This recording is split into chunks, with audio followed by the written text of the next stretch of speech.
Mathieu Slama, ce gauchiste au quotient intellectuel de 12, a partagé un extrait de France Télévisions qui a essayé de démontrer que les Français sont racistes. Et ils ont fait un petit test. Ils ont pris deux comédiens, un qui est blanc, un qui est maghrébin, et chacun des deux acteurs a scié un vélo pour essayer de le voler, et on a regardé les réactions pour les deux profils. Et il y a Mathieu Slama qui est très content, qui n'est pas capable de la moindre analyse et de la moindre réflexion, qui nous dit magnifique illustration de la méchanceté systémique et de la manière dont il s'exprime au quotidien.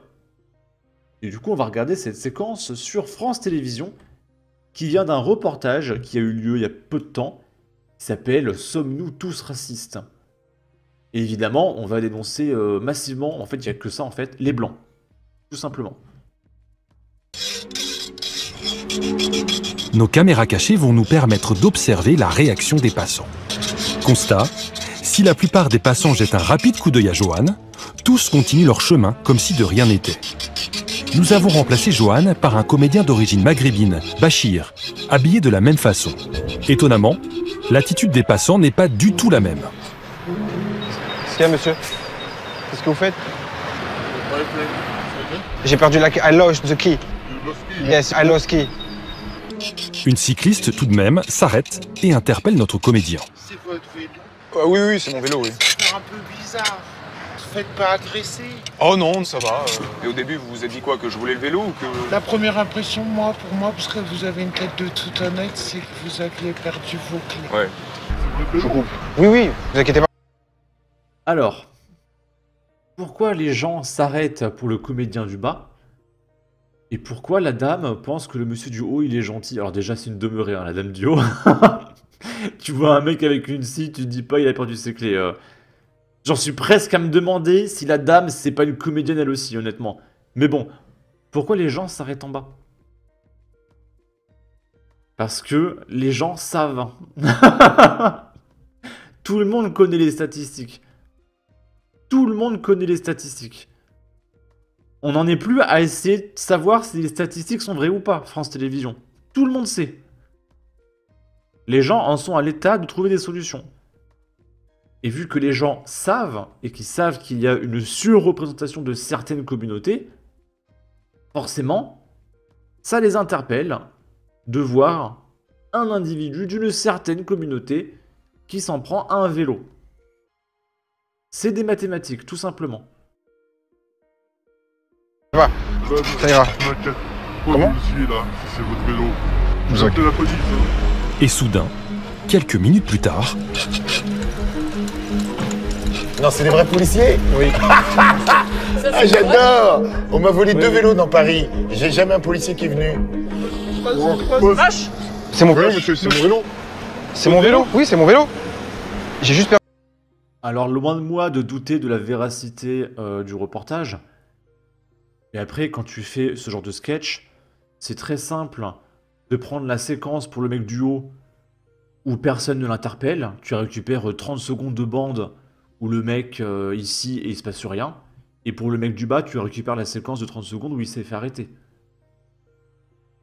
Parce que, encore une fois, loin de moi de douter de la véracité du reportage, mais on peut se poser la question de est-ce que le mec en haut ne se serait pas fait arrêter aussi? Mais ils ont coupé au montage, parce qu'on voit 15 secondes du mec qui scie le vélo. Hein. Un extrait de 15 secondes d'un mec qui scie un vélo qui se fait pas arrêter, c'est pas dur à faire. Mais voilà, malgré tout, les statistiques. J'ai perdu la clé. Ok, comment je peux savoir, moi? Pour vous ramener en vérif le sac, il y a quoi dedans, on va voir. Il y a mes affaires, perso. Pourquoi vous voulez pas vous remettre en question, en fait?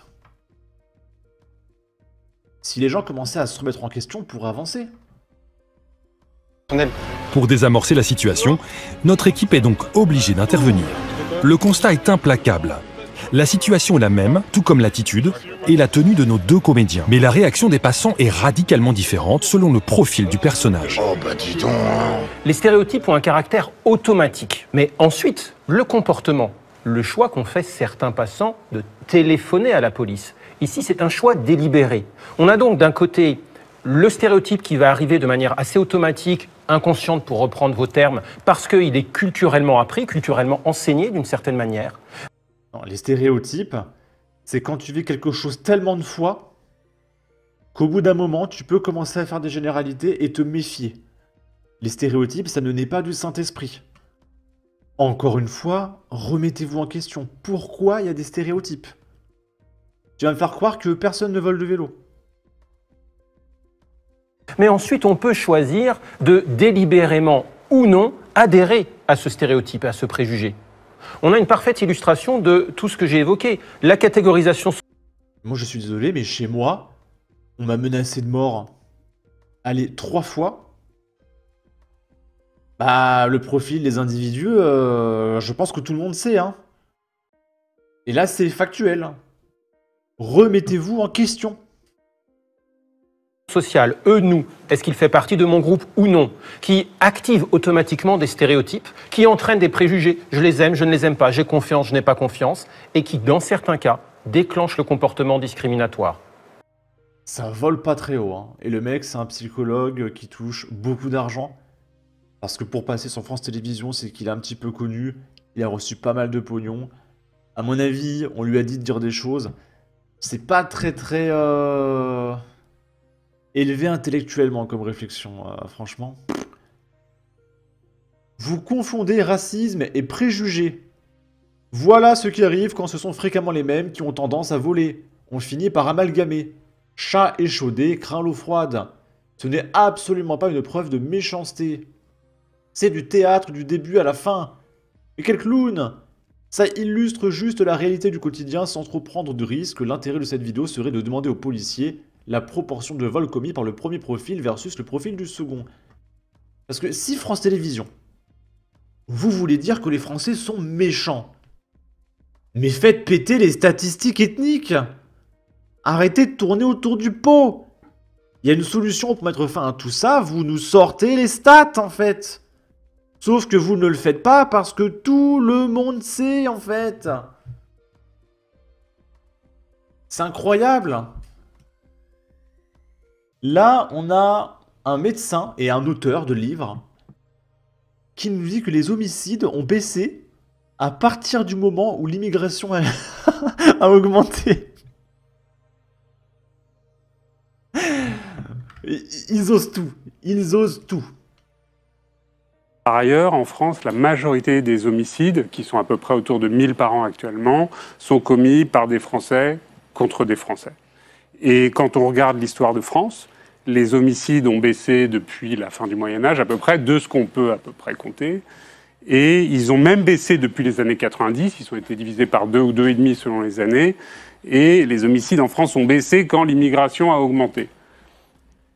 Pourtant, souvent, les leaders du Rassemblement national font un lien entre la violence et l'immigration ou le taux d'étrangers.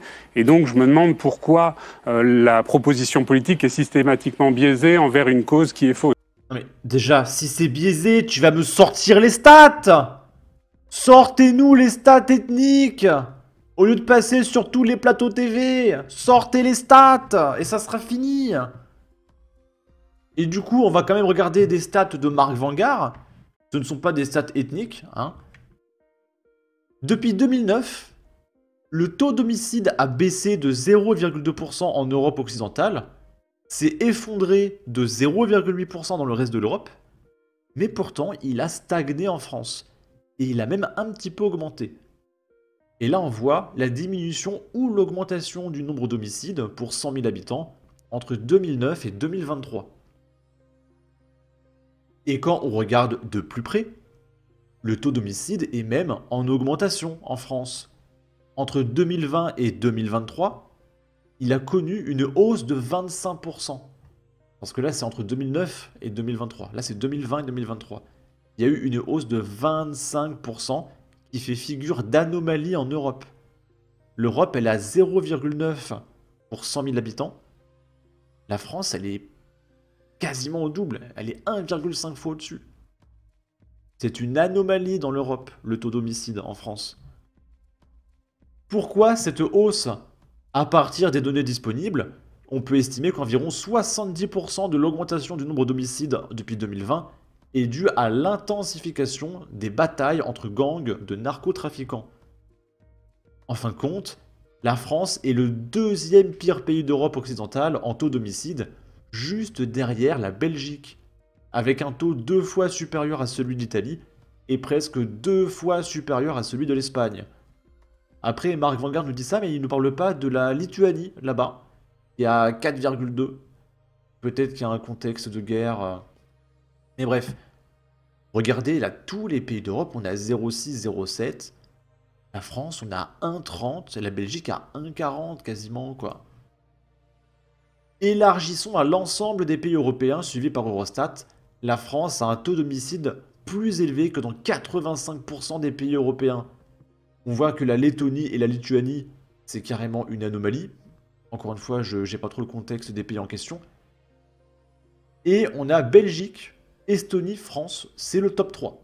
Si on met de côté Lettonie et Lituanie qui ont l'air un peu spécial. L'Italie, c'est l'avant-dernier pays. Et bizarrement, l'Italie, c'est dirigé par l'extrême droite, hein, Giorgia Meloni. Depuis que Giorgia Meloni est arrivée, l'Italie, ça repart pas mal. Hein. Il y a une remontée économique, moins d'insécurité, etc. C'est bizarre. C'est bizarre. Rappelons qu'il y a 10 ans, la situation était bien différente. La France se situait alors en milieu de tableau. L'évolution est impressionnante. La France devient l'un des pays les plus dangereux d'Europe. Là, c'était en 2013. On était dans la moyenne des pays européens. Et l'Italie, je suis curieux, il faut chercher Italie. Italie, on était 4, 5, 6, 7, 8, 9, le 10e meilleur pays d'Europe en termes de sécurité. Et en 2023, c'était l'avant-dernier. On va vérifier un truc. Quand a été élue Giorgia Meloni? En 2022.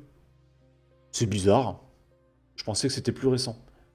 Donc voilà, 2023, depuis qu'il y a Giorgia Meloni. Deuxième meilleur pays d'Europe en sécurité. C'est bizarre. Et nous, on est passé le 3e pire, si on met de côté Lettonie et Lituanie. Ok. Conclusion. L'évolution du taux d'homicide est en trompe-l'œil. La tendance semble satisfaisante à première vue. Compte tenu du contexte, c'est déjà décevant. Et quand on se compare, ça devient alarmant. Non, le nombre d'homicides n'explose pas en France. Non, la France n'est pas devenue le Mexique, comme je le rappelle souvent. Mais la France est en effet devenue l'un des pays les plus dangereux d'Europe. Mais l'Europe reste un havre de sécurité à l'échelle mondiale. Pourquoi échoue-t-on à faire baisser notre taux d'homicide, comme c'est le cas chez nos voisins? Pourquoi accepter de devenir l'un des pays les plus dangereux d'Europe? L'objectif de nos politiques devrait être de diviser par 2 le taux d'homicide pour tomber au niveau de l'Italie. Et il y a de nombreuses pistes à explorer. Par exemple, lutter contre la récidive, qui a fait plus de 300 morts en 10 ans. Et là, on a une stat. En une décennie, on compte 340 auteurs d'homicides récidivistes, qui avaient déjà tué quelqu'un. Et on les a relâchés. Donc ces mecs, si on ne les relâchait pas, il y aurait 340 personnes encore en vie aujourd'hui. J'espère donc que ce fil permettra d'alerter les politiques de tous bords sur le sujet. Si vous intéressez et que vous le lisez encore, c'est déjà une première victoire. Donc ce qui est cool avec Marc Vanguard, c'est que lui, il a vraiment une approche plus neutre, plus calme, et purement statistique et mathématique. Et il débunk tous ces gauchistes, sociologues qui écrivent des livres, etc. alors qu'ils ne veulent pas sortir les statistiques ethniques.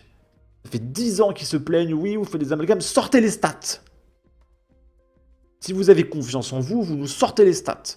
Vu que vous ne sortez pas les stats, c'est que vous mentez, parce que vous savez. Et arrêtez de tourner autour du pot. Là, le député du Rassemblement National, il devrait dire juste une seule chose. Ok. Vous avez tellement confiance en vous, sortons les statistiques ethniques. Ah oui, mais non. Ok, donc vous avez peur, j'ai raison, point. Le débat est terminé. Sur ce, n'hésitez pas à donner votre avis, votre opinion, à partager, liker, commenter, ça aidera au référencement de la vidéo sur YouTube. Abonnez-vous, suivez-moi sur Twitter, prenez soin de vous, salut!